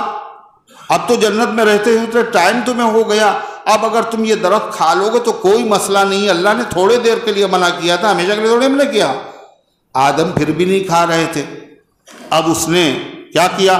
وَقَاسَمَهُمَا إِنِّي لَكُمَا لَمِنَ النَّاصِحِينَ، اس نے ان دونوں کے سامنے قسم کھائی اور کہا تمہارا برا نہیں چاہنے والے، ہم تمہاری بھلائی کے لیے کہہ رہے ہیں، اللہ کی قسم۔ اب آدم علیہ السلام نے سوچا کوئی آدمی اللہ کے نام کی قسم کھا کے جھوٹ تو بول نہیں سکتا، کھا لیا انہوں نے۔ تو یہ جھوٹی قسم کھائی، کس نے کھائی تھی؟ شیطان نے۔ اب جو بھی جھوٹی قسم کھا رہا ہے تو امام شیطان ہے اور وہ اس کا مقتدی ہے، جیسا امام ویسے ہی مقتدی۔ قیامت کے دن اللہ تعالیٰ کا غضب شیطان پر بھی ہوگا اور شیطان کے مقتدی کے اوپر بھی ہوگا۔ تو اللہ تعالیٰ فرماتا ہے بشرطے کہ اس آدمی نے صدقہ کرنے کے بعد احسان نہ جتلایا ہو، کسی کی مدد کرنے کے بعد، کسی کی پرورش کرنے کے بعد، کسی کو کوئی چیز دلانے کے بعد، کسی کے ساتھ احسان کرنے کے بعد، اور اس کو اذیت بھی نہ پہنچائی ہو۔ دو چیزیں ہیں، ایک احسان جتلانا منہ سے، ایک اذیت پہنچانا۔ اذیت پہنچانا کیا؟ اب جس آدمی کی کچھ مدد کرتے ہیں آپ، وہ مل گیا آپ کو، کہنے جاؤ یہ 10 کلو گیہوں ہے میرے گھر پہ پہنچا کے ہو، سب کے سامنے لدوا دیا اس کے اوپر، یہ سامان لے آؤ، وہ لے آؤ، اس کو تم نے بیگاری سمجھ لیا ہے، بیگاری خادم سمجھ لیا ہے، تم نے احسان کیا تھا، اس سے خدمت لے رہے ہو۔ یہ کیا ہے؟ یہ اذیت پہنچانا ہے۔ کل آنا، ہم تمہاری بچی کی شادی کے لیے مدد کریں گے تمہاری، آ جانا، تم پرسوں آنا، فلاں تاریخ کو آنا۔ خیر آ گئے صاحب فلاں تاریخ 12 تاریخ کو، تو اس کے بعد دیکھا وہاں 50-60 آدمی اور بیٹھے ہوں، اور صاحب ایک مووی کیمرے والا بھی ہے، سب کے سامنے آپ چیک دے رہے ہیں، تصویر بھی بن رہی ہے، اور صاحب ویڈیوگرافی بھی ہو رہی ہے، اور اخبار میں بھی چھپ رہا ہے فلاں صاحب نے اپنی تنظیم کی طرف سے فلاں آدمی کو سلائی کی مشین دی ہے، اور واشنگ مشین دی ہے، اور یہ دیا ہے۔ یہ 4 آدمیوں میں آپ نے جو نام اپنا کیا ہے تو اس کو ذلیل کیا نہیں کیا آپ نے؟ یہ کیسا احسان ہے، کیسی نیکی ہے؟ اور نیکی بھی اپنی جیب سے نہیں کر رہے ہیں، سب سے چندہ کر رہے ہیں پہلے، اور چندہ کرنے کے بعد دے رہے ہیں تو ذلیل کر کے دے رہے ہیں۔ اللہ فرماتا ہے اس سے ہمارے وہاں ثواب کی کوئی امید نہ رکھو۔ ہاں لوگ تمہیں پہچان جائیں گے، یہ نیتا آدمی ہیں، یہ فلاں آدمی ہے، فلاں آدمی ہیں، یہ اپنا سرکل بنا رہے ہیں، سمجھ جائیں گے لوگ، لیکن یہ ہے کہ ہمارے وہاں کچھ نہیں ہے۔ اللہ فرماتا ہے ولا، تو ایسے لوگوں کے لیے کیا ہے؟ لہم اجرہم عند ربہم ولا خوف علیہم ولا ہم یحزنون۔ ایسے لوگوں کو ثواب ملے گا، چاہے تھوڑا خرچ کیا ہو، سچے دل سے کیا، چھپا کے کیا، احسان نہیں جتلایا، اپنا احسان سمجھا کہ اللہ تعالیٰ نے مجھے اس لائق بنایا کہ میں اس غریب کی مدد کر رہا ہوں، کہیں ایسا نہ ہو جائے کہ یہ اس کی جگہ پہ میں کھڑا ہو جاؤں اور یہ میری مدد کرنے کے لیے آ جائے۔ اللہ تعالیٰ فرماتا ہے ان کے لیے اجر و ثواب ہے، ولا خوف علیہم ولا ہم یحزنون، اور قیامت کے دن سب ہل رہے ہوں گے۔ خوف کیا ہوگا آج؟ مگر ایسے لوگوں پر جنہوں نے صدقہ کیا ہے شریعت کے مطابق، سنت کے مطابق، اللہ فرماتا قیامت کے دن ان کو ہول نہیں ہو۔ صدقے میں بڑا پاور ہے، بڑی طاقت ہے کسی غریب کی مدد کرنے میں۔ فرمایا وَلَا هُمْ يَحْزَنُونَ، اور ان کو کوئی غم بھی نہیں ہوگا۔ اللہ تعالیٰ فرماتا کبھی کبھی ایسا ہوتا ہے آدمی مدد کرتا رہتا، عادت ہے اس کی، لوٹاتا نہیں، مگر وقت ایک سا نہیں رہتا، حالات بدل گئے، جیب میں پیسہ نہیں، اب وہ ہر سال آتا ہے، ہر سال اس کی مدد کرتے، وہ آس لگا کے آیا اور آئے نہیں، ہمیشہ کرتے تھے، اس سال اس پوزیشن میں نہیں ہے، تو اللہ فرماتا ایسے موقع پر اس آدمی کی ادھار لے کے مدد نہ کرو، صرف اس سے نرمی سے بات کر لو، بھائی اس وقت ہم اس پوزیشن میں نہیں ہیں، ہم تمہاری مدد کرتے تھے، ہم پھر کریں گے، انشاءاللہ کریں گے، اس سے زیادہ کرتے ہیں۔ تو اللہ فرماتا کچھ تم اگر دیتے اور احسان جتلا دیتے تو بیکار تھا، کچھ نہیں دیا تم نے، خالی اس سے معذرت کر لی، نرمی سے بات کر لی، یہ صدقہ دینے سے زیادہ افضل۔ دیا کچھ نہیں، خالی نرمی سے بات کر۔ کبھی کبھی ایسا ہوتا ہے جس آدمی کو دیتے تھے وہ آ گیا اور آپ دینے کی پوزیشن میں نہیں، اور وہ آدمی ڈٹا ہوا اصرار کر رہا، یہ تو کوئی بات نہیں ہوئی صاحب، آپ نے اب تک دیا اور اس سال آپ نہیں دے رہے ہیں، حالانکہ ہم تو دیکھ رہے ہیں آپ کے وہاں کوئی کمی نہیں ہے، اور بتائیے آپ مجھے لوٹا رہے ہیں، اور وہ اصرار کر رہا ہے دے دیجئے صاحب دے دیجئے، اور ہے آپ کے پاس، آپ ڈال رہے ہیں، آپ دینا نہیں چاہتے ہیں، تو ایسے موقع پر ایک تو ہاتھ خالی، دوسرے وہ آدمی پیچھے پڑا ہوا ہے، تو ایسے موقع پر آدمی کو بہت خوشی ہوتی ہے، کیا ہوتا ہے؟ غصہ ہوتا ہے۔ اللہ کہتا بس یہی ہے تمہارے امتحان کا موقع۔ وہ اصرار کیے جا رہا ہے، بدتمیزی پہ اتر آیا ہے، مگر اف نہ کرنا، معاف کر دینا، معذرت کر لینا، یہ تمہارے دینے سے زیادہ ثواب کی چیز۔ یہ تہذیب دنیا کی کس کتاب میں ملے گی؟ یہ سلیقہ کون سکھائے گا؟ اللہ فرماتا قول معروف و مغفرۃ، بھلی بات کہہ دینا مانگنے والے سے، ومغفرۃ، اور اس سے معافی مانگ لینا، معاف کر دینا اس کی اصرار کو، اس کی بدتمیزی کو، بار بار سوال کرنے کو، پیچھے پڑ جانے کو۔ اللہ فرماتا یہ بہتر ہے کاہے سے؟ من صدقۃ یتبعها اذی، ایسے صدقے سے جس کے بعد آدمی ستائے، تکلیف پہنچائے۔ واللہ غنی حلیم، اور اللہ بے نیاز ہے۔ تم جو دے رہے ہو کسی کو، اللہ کی رضا کے لیے دے رہے ہو نا، تو تمہارے دینے سے فائدہ کس کا؟ اللہ کا ہے۔ ارے اللہ کا فائدہ ہے، تمہارا اپنا فائدہ، اللہ کو فائدے کی ضرورت نہیں ہے، وہ تو غنی ہے۔ اور جو تم نے اس کو اذیت پہنچائی، دل دکھایا فری میں، آپ جو کچھ دیتے تو اپنی جیب سے دیتے، وہ تو اللہ کا دیا تھا، تکلیف آپ نے پہنچائی، اللہ نے جو تمہیں سزا نہیں دی، یہ اللہ کا حلم ہے، ورنہ اللہ تعالیٰ کبھی کبھی سزا بھی دے دیتا ہے۔ چنانچہ ایک ساتھ تھے اور وہ اللہ نے ان کو بہت نوازا، دسترخوان پہ بیٹھے کھانا کھانے کے لیے، دروازے پہ ایک سائل آ گیا۔ اب ان کو بڑا برا لگا، خیر وہ مانگ رہا ہے، ٹلنے کا نام نہیں لے رہا ہے، تو یہ گئے، انہوں نے دھکے دے کر کے اس کو نکال دیا، برا بھلا بھی کہا۔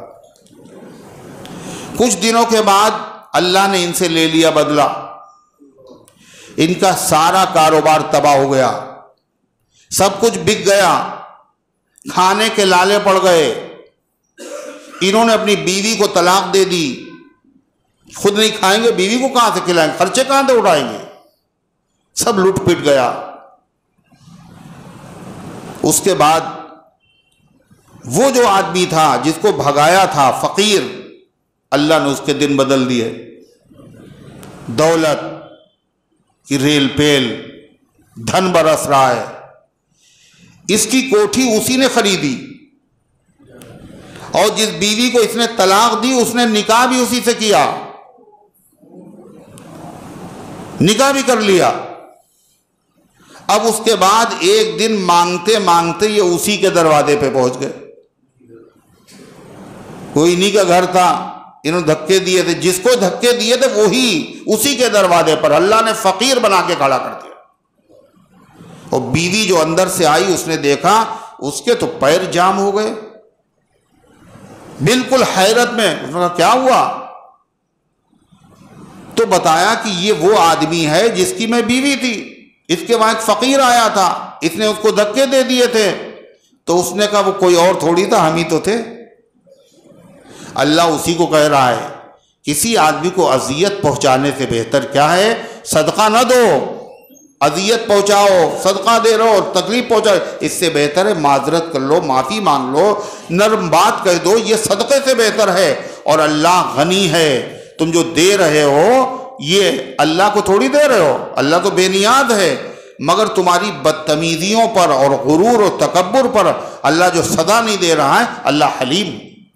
اللہ فرماتا اے ایمان والو صدقہ کرو، اللہ کے راستے میں غریبوں کی مدد کرو، بہنوں کی مدد کرو، بھتیجوں بھانجوں کی مدد کرو، پہلے اپنے رشتہ داروں کی مدد کرو۔ زکوٰۃ سے مستحق زکوٰۃ سے، زکوٰۃ نہیں ہے، جو بھی تم کسی کی مدد کر رہے ہو یہ صدقہ ہے، یہ نفلی صدقہ ہے۔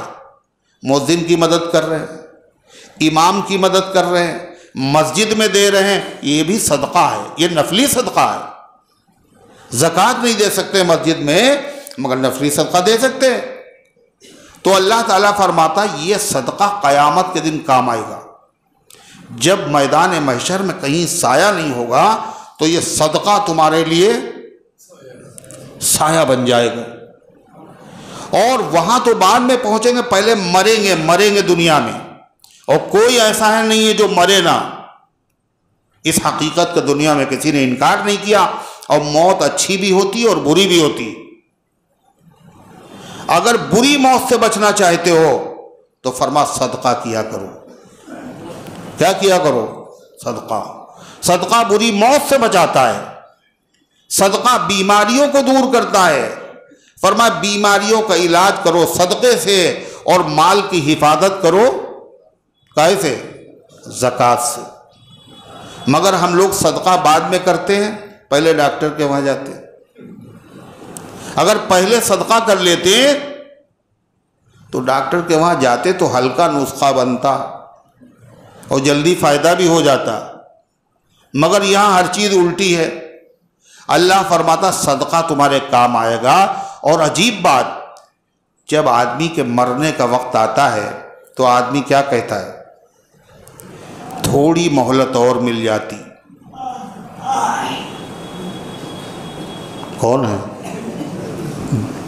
تھوڑی مہلت، کیا کہے گا؟ لولا اخرتنی الی اجل قریب، ہمیں تھوڑی مہلت اور مل جاتی۔ کیوں؟ میں نماز پڑھ لیتا، میں تلاوت کر لیتا، میں حج کر لیتا۔ یہ نہیں کہے گا، کیا کہے گا؟ لولا اخرتنی الی اجل قریب فاصدق، میں صدقہ کر لیتا۔ صدقے کی تمنا کرے گا۔ صدقے میں بڑا پاور ہے، بڑی عظیم طاقت ہے۔ حدیث میں آتا ہے کہ آگ میں طاقت ہے، لوہے میں طاقت ہے، لوہے سے زیادہ آگ میں طاقت ہے، اور آگ سے زیادہ پانی میں طاقت ہے، اور پانی سے بھی زیادہ اگر کسی چیز میں طاقت ہے تو صدقے میں ہے، جو چپکے سے کیا جائے، داہنے ہاتھ سے کیا جائے اور بائیں ہاتھ سے، اس سے زیادہ طاقت۔ اللہ تعالیٰ فرماتا ہے اس صدقے کو، ہم نے تو صدقہ بھی کیا تھا پھر بھی بیماریاں آ رہی، ہم نے تو صدقہ کیا تھا پھر بھی پریشانیاں آ رہی ہیں۔ اللہ فرما صدقہ کیا تھا مگر صدقہ تمہارا باقی نہیں رہا۔ غلط فہمی میں ہو، ارے لاکھوں روپے لٹا چکے ہیں صاحب، اتنی غریبوں کی شادیاں کرائی میں نے، اور میں نے یہ کیا اور یہ کیا اور یہ کیا۔ یہ خالی تمہارے دماغ میں ہے، کاغذ کے اوپر ہے، ورنہ ہے وہ کچھ نہیں، سب ختم۔ کسی اور نے نہیں ختم کیا، تم ہی نے ختم کیا۔ کیسے ختم کیا؟ سنیے، یا ایھا الذین آمنوا لا تبطلوا صدقاتکم بالمن والاذی، اے ایمان والو اپنے صدقے کو باطل مت کرو، برباد مت کرو۔ کیسے؟ احسان جتلا کر کے، اور جس کو صدقہ دیا اس کو اذیت پہنچا کر، تکلیف پہنچا کر، تانے دے رہے ہیں، اس سے کام لے رہے ہیں۔ اللہ تعالیٰ فرماتا، اور یہ ایسے ہی صدقے کا مال برباد ہو جاتا ہے جیسے اس آدمی کا صدقہ برباد ہوتا، نماز برباد ہو جاتی ہے، حج برباد ہو جاتا ہے، جو آدمی ریاکاری کرے۔ کیا کرے؟ ریاکاری۔ ریاکاری جانتے ہیں نا؟ جب دیکھا کوئی نہیں نماز مسجد میں ہے تو 5 منٹ میں پوری نماز ہو گئی، جب دیکھا بہت لوگ مسجد میں ہیں تو بڑے دھیرے دھیرے پڑھ رہے ہیں، بڑی اچھی نماز، بڑے بزرگ آدمی بڑی اچھی نماز پڑھتے ہیں۔ یہ کیا ہے؟ یہ کچھ بھی نہیں ہے۔ اللہ فرماتا ہے کالذی ينفق مالہ رئاء الناس، اس آدمی کی حالت اس آدمی کی طرح ہے جو اپنے مال کو خرچ کر رہا ہو لوگوں کو دکھانے کے لیے، اور لوگوں کو دکھانے کے لیے ولا یؤمن باللہ والیوم الآخر، اور نہ وہ آخرت پر ایمان رکھتا ہے اور نہ وہ اللہ پر ایمان رکھتا ہے۔ جیسے منافق کو کچھ نہیں ملے گا، کافر کو کچھ نہیں ملے گا آخرت میں، ایسے اس کو بھی نہیں ملے گا جس نے صدقہ کرنے کے بعد احسان جتلایا یا تکلیف پہنچائی۔ اللہ کہتا ایسے نہیں سمجھ میں آئے گا، مثال سے سمجھا دے تاکہ اچھی طرح سے سنیے۔ فَمَثَلُهُ كَمَثَلِ صَفْوَانٍ، جو صدقہ کرے پھر احسان جتلائے، صدقہ کرے پھر دل دکھائے، اس کی مثال مَثَلُهُ كَمَثَلِ صَفْوَانٍ، اس کی مثال ایسی جیسے ایک چکنا پتھر ہو۔ کیا ہو؟ صفوان مانے چکنا پتھر۔ علیہ تراب، اس چکنے پتھر پر کچھ مٹی آ کر کے جم گئی. کبھی ہوتا ہے نہیں ہوتا ہے؟ اور مٹی جم گئی، پھر اس کے بعد اس کے اوپر کوئی دانہ گر پڑا اور اس کے بعد پانی وانی برسا، ہلکا ہلکی اس کے نمی پہنچی تو اس میں سے دانہ پودا نکل آیا. اس کے بعد زوردار بارش ہوئی، بارش کے نتیجے میں نہ وہ پودا رہا نہ وہ مٹی رہی، جیسا چکنا پتھر تھا چکنا پتھر. ایسے ہی جس نے صدقہ کیا اور بہت صدقہ کیا اور بڑی امید اس سے وابستہ ہے، لیکن اس نے احسان جتلا دیا یا تکلیف پہنچا دی، تو جیسے وہ چکنا پتھر ہے کچھ بھی نہیں ہے، ایسے اس کا صدقہ بھی. فرمایا اس کی مثال کمثل صفوان، جیسے کہ چکنا پتھر، علیہ تراب، اس پہ مٹی جمی ہوئی ہو، اس پہ پودا نکل آئے، فاصابہ وابل، پھر اس کو پہنچے زوردار بارش، فترکہ صلدا، اس بارش نے اس کو چھوڑ دیا چکنا پتھر بنا کر کے جیسا تھا. لا یقدرون علی شیء مما کسبوا، ایسے یہ لوگ انہوں نے جو کچھ کمایا ہے، جو صدقہ کیا ہے، اس میں سے اپنی کمائی پر قیامت کے دن قادر نہیں ہوں گے، کچھ بھی ان کو ثواب نہیں ملے گا. واللہ لا یہدی القوم الکافرین، اور اللہ تعالیٰ کافر لوگوں کو ہدایت نہیں دیتا. یہ کلام تو سب کے لیے ہدایت ہے، مگر ہدایت اس سے کون اٹھاتا ہے فائدہ؟ ایمان والے، کافر لوگ نہیں اٹھاتے. اللہ فرماتا ہے اور جو لوگ خرچ کر رہے ہیں، تھوڑا سا دے رہے ہیں لیکن اللہ کی رضا کے لیے، صرف اللہ کی رضا کے لیے، تو فرمایا ان کی مثال سمجھیے. تھوڑا سا صدقہ ہے مگر بڑا کام کا ہے ان کا. اس کی مثال سے سنیے. وَمَثَلُ الَّذِينَ يُنْفِقُونَ أَمْوَالَهُمْ ابْتِغَاءَ مَرْضَاتِ اللَّهِ، اور ان لوگوں کی مثال جو اپنے مالوں کو خرچ کرتے ہیں اللہ کو راضی کرنے کے لیے. وَتَثْبِيتًا مِّنْ أَنفُسِهِمْ، اور اپنے دل سے یقین کر کے کہ اللہ تھوڑا سا ہے مگر اللہ یقیناً ثواب دے گا، اللہ نے قبول کر لیا. اللہ فرماتا تھوڑا سا جو صدقہ کیا اس کی مثال کیسی ہے؟ کَمَثَلِ جَنَّةٍ بِرَبْوَةٍ، جیسے ایک باغ ہو. کیا ہو؟ باغ. کہاں ہو باغ؟ بربوا.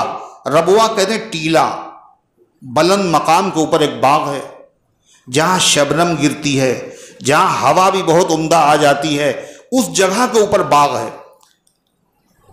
پھر کیا ہوا؟ اصابہا وابل، اور زوردار بارش بھی ہوئی. جگہ بھی اچھی تھی اور بارش بھی اچھی ہو گئی. نتیجہ کیا ہوا؟ فاتت اکلہا ضعفین، تو اس باغ نے جو پھل دیے وہ ڈبل، ہر آدمی کے باغ میں جتنے تھے اس کے ڈبل، ہر سال جتنی فصل آتی اس کی ڈبل ہو گئی. کیوں؟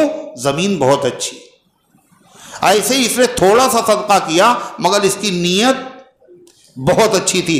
اللہ فرماتا فَإِن لَّمْ يُصِبْهَا وَابِلٌ فَطَلْ، اور اگر زوردار بارش نہ بھی ہوئی، فطل، تو ہلکی سی بارش بھی کافی ہو گئی، ہلکی سی بارش بھی کافی ہو گئی اور اس کے باغ میں فصل آ گئی. مطلب زوردار بارش سے مراد ہے زیادہ پیسہ خرچ کرنا، اور ہلکی بارش سے مراد ہے تھوڑا سا خرچ کرنا اپنی اوقات کے اعتبار سے. چاہے زیادہ خرچ کرے چاہے تھوڑا کرے، اگر اللہ کی رضا کے لیے اس نے کیا ہے تو یہ ضائع نہیں جائے گا. واللہ بما تعملون بصیر، اور اللہ تمہارے اعمال سے کو دیکھ رہا ہے. تھوڑا خرچ کرو یا زیادہ خرچ کرو، اللہ کو پتہ ہے کس نیت سے خرچ کیا. 1 لاکھ کا بکرا ذبح کیوں کر رہا ہے اللہ کو پتہ ہے. فوٹو اس کے کیوں چھپ رہے ہیں اللہ کو پتہ ہے. اللہ فرماتا ایود احدکم ان تکون له جنۃ من نخیل، جس آدمی نے صدقہ بھی کیا اور احسان جتلا دیا، صدقہ کیا، کسی کی مدد کی، اس کے دل بھی دکھا دیا، تو اس نے برباد کر دیا. اس کو سمجھ رہا ہے قیامت کے دن میرے کام آئے گا، کام کچھ نہیں آئے گا. اللہ اس کو بھی ایک مثال سے سمجھا رہا ہے. کیا مثال سنیے. ایود احدکم ان تکون له جنہ، کیا تم میں سے کوئی پسند کرے گا کہ اس کے پاس ایک باغ ہو؟ غور سے سنیے گا. باغ ہو، کیسا باغ ہو؟ من نخیل و اعناب، جس میں کھجور کے بھی درخت ہوں، جس کے اندر انگور کے بھی درخت ہوں. تجری من تحتها الانہار، اور اس باغ کے اندر دائیں بائیں نہریں بھی جاری ہوں، بڑی پرفضا اس کی بڑا پرفدہ مقام ہو، دل لگے وہاں آدمی کا. لہو فیہا من کل الثمرات، اور اس باغ میں کھجور اور انگور کے علاوہ ہر قسم کے پھل بھی موجود ہوں، ہر قسم کے پھل. وَأَصَابَهُ الْكِبَرُ، اور اس کو بڑھاپا پہنچ جائے. کس کو؟ کس کو؟ ارے باغ والے کو. باغ بہت اچھا، کھجور کے درخت ہیں، انگور کے درخت ہیں، ہر طرح کے پھل ہیں، پرفدہ مقام ہے، اور وہ پہنچ گیا بالکل بڑھاپے کی منزل میں، بوڑھا ہو گیا. جب بوڑھا ہو گیا، اگر یہ باغ مٹ جائے تو بوڑھا ہو جانے کے بعد آدمی دوبارہ ایسا باغ لگا بھی نہیں پائے گا، عمر ہی ختم ہو گئی. بات اتنی نہیں، آگے کیا ہے؟ وَلَهُ ذُرِّيَّةٌ ضُعَفَاءُ، اور اس کی اولاد بھی ہو، اور اولاد میں بڑے بڑے بچے نہیں، چھوٹے چھوٹے بچے بھی ہوں. بوڑھا آدمی ہو، چھوٹے چھوٹے بچے ہوں. اگر بڑے بچے ہوتے ہیں امید ہوتی چلو یہ میرا ہاتھ بٹائیں گے، دوبارہ ہم باغ لگا لیں گے، یہ لڑکے محنت کریں گے. وہ لڑکے اس لائق نہیں، چھوٹے چھوٹے بچے، بڑھاپے کی عمر، اور زندگی کا سہارا یہی اکیلا باغ ہے. اللہ فرماتا فَأَصَابَهَا إِعْصَارٌ فِيهِ نَارٌ، تو اس میں ایک زوردار آندھی چلی، اس میں ایک شعلہ آ گیا. اس نے کیا کیا؟ پورے باغ کو جلا کر راکھ کر دیا. اب ضرورت بھی تھی اس کو بڑھاپے میں، اولاد بھی اس کے پاس تھی، اس کے پاس کوئی اور آمدنی بھی نہیں تھی، اب یہ کچھ کرنے کی پوزیشن میں بھی نہیں ہے. جب اس کو ضرورت کا وقت تھا تو اس وقت اس کا باغ چل گیا. اللہ فرماتا اسی طرح جس آدمی نے صدقہ کیا ہو، خیرات کی ہو، لوگوں کو مال دیا ہو، مدد کی ہو، ریاکاری کی ہو، دکھاوا کیا ہو، احسان جتلایا ہو، اس کو سب سے زیادہ ضرورت اللہ کی مدد کی کب ہوگی؟ اب سوچ رہے ہیں کب ہوگی؟ قیامت کے دن. ایک نیکی کم ہے بس، اللہ فضل کر دے تو جنت میں چلے جائے، اس سے زیادہ ضرورت کبھی نہیں ہوگی. لیکن اس دن وہ سمجھ رہا ہوگا کہ ہم نے اتنا صدقہ خیرات کیا، یہ تو میرے لیے کافی ہے، لیکن پتہ چلا وہ تو جل کے راکھ ہو گیا. اللہ فرماتا كَذَلِكَ يُبَيِّنُ اللَّهُ لَكُمُ الْآيَاتِ لَعَلَّكُمْ تَتَفَكَّرُونَ. اللہ اس طرح اپنی آیتیں بیان کرتا ہے، مثالیں دے دے کے سمجھاتا ہے تاکہ تم لوگ غور کرو، فکر کرو، اپنی نیکیوں کو برباد نہ کرو اور آخرت کی فکر کرو، آخرت کی تیاری کرو. اللہ تبارک و تعالی ہم سب کو ان ہدایات پر عمل کرنے کی توفیق عطا فرمائے. منا بھائی کی اہلیہ کی طبیعت خراب ہے، ظہیر بھائی کی طبیعت خراب ہے، اور بہت سارے اللہ کے بندوں بندیوں کی طبیعت خراب ہے. اللہ سے دعا کیجیے اللہ سب کو شفا. لقمان کا انتقال ہو گیا. کون لقمان؟ حسین آباد میں ایک لقمان صاحب تھے، ان کا انتقال ہو گیا. انا للہ و انا الیہ راجعون. اللہ ان کی مغفرت فرمائے. اور قاری صاحب کی اہلیہ کی بھتیجی، اور قاری صاحب جو امام مسجد کے ہیں، قاری نیاز صاحب، ان کی اہلیہ کی بھتیجی، ان کا انتقال ہو گیا. دعا کرے اللہ تعالیٰ ان کی مغفرت فرمائے. اور سہارنپور میں ایک بہت بڑا مدرسہ ہے، جس مدرسے کے شیخ الحدیث تھے حضرت مولانا زکریا صاحب رحمۃ اللہ علیہ، فضائل اعمال جن کی ہے نا، بہت بڑے بزرگ شیخ الحدیث مولانا زکریا صاحب رحمۃ اللہ علیہ. ان کے نواسے بہت بڑے عالم تھے مولانا مفتی محمد شاہد صاحب. جمعے کے روز ان کا انتقال ہو گیا. اللہ تبارک و تعالی ان تمام مرحومین کی مغفرت فرمائے، ان کے درجات کو بلند فرمائے. اور اللہ تبارک و تعالی اور جتنے بھی امت کے مرحومین ہیں اللہ سب کو معاف فرمائے، پسماندگان کو صبر جمیل کی توفیق عطا فرمائے. دوسری بات یہ ہے کہ اسرائیل جو بہت ظالم ہے، اس نے اس وقت فلسطین کے مظلوم مسلمانوں کی یعنی زندگی اجیرن کر رکھی ہے. انہوں نے مجبور ہو کر کے جو راکٹ داغے اس کے بدلے میں وہ کارروائی کر رہا ہے. لیکن وہ تو کمزور ہیں، مخلص ہیں، اللہ والے لوگ ہیں. وہ ظالم ہے، دنیا جانتی ہے ظالم ہے، لیکن ہم اور آپ ان کے لیے کیا کر سکتے ہیں؟ ایمان والے ہونے کے ناطے دعا کر سکتے ہیں. دعا کیجیے اللہ ان مظلوموں کی مدد فرمائے۔ وہ مسجد اقصیٰ کے لیے لڑ رہے ہیں، وہ مسلمانوں کو جو پہلا قبلہ ہے بیت المقدس، جہاں سے اللہ کے نبی معراج میں تشریف لے گئے تھے، وہ اس پہ قبضہ کرنا چاہتے ہیں، اس کی جنگ ہے۔ ظلم کر رہے ہیں، بربریت کر رہے ہیں، اور ان کے پاس وسائل بھی موجود ہیں، مگر اس سے کیا ہوتا ہے؟ اللہ جس کے ساتھ ہو غلبہ و فتح اسی کا ہوتا ہے۔ لہذا دعاؤں کی ضرورت ہے، دعا کیجیے اللہ ان مظلوم فلسطین کے مظلوم مسلمانوں کی مدد فرمائے، اور اللہ ظالم اسرائیل کو اللہ نیست و نابود فرما دے، اس پر قہر و غضب کی اپنی بجلیاں گرا دے۔ اللہم صلی علی وسلم۔ ربنا آتنا فی الدنیا حسنہ وفی الآخرۃ حسنہ وقنا عذاب النار۔ اللہم احفظنا من کل بلاء الدنیا وعذاب الآخرہ۔ اے اللہ ہم سب کی حاضری کو اپنی رحمت سے قبول فرما، ایمان کامل عطا فرما، اعمال صالحہ کی توفیق عطا فرما، نفس و شیطان کے دھوکے سے، برے کاموں سے، بری باتوں سے اے اللہ ایک ایک امتی کی حفاظت فرما، قرآنی ہدایات کو سننے کی، سمجھنے کی اور ان کے تقاضوں پر عمل کرنے کی اے اللہ ہمت عطا فرما، حوصلہ عطا فرما۔ اس درس قرآن کی برکت سے پورے محلے پر رحمتوں کو نزول فرما، شرور اور فتن سے حفاظت فرما، بیماروں کو شفا عطا فرما، حاجت مندوں کی حاجتوں کو پورا فرما، مرحومین کی مغفرت فرما۔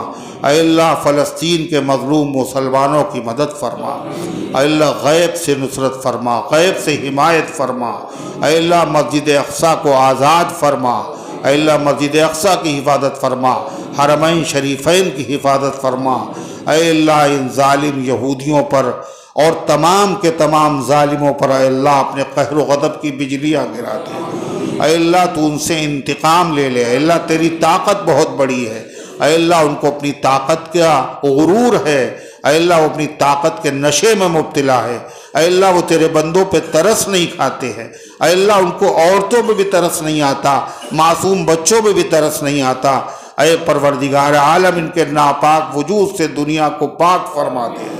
اے اللہ جو دنیا سے جا چکے ان سب کی مغفرت فرما، ہم سب کو اسلام پر زندہ رکھ، ایمان پر موت دے، ایمان والوں کے ساتھ حشر فرما، آمین یا رب العالمین۔ وصلی اللہ علی النبی الکریم برحمتک یا ارحم۔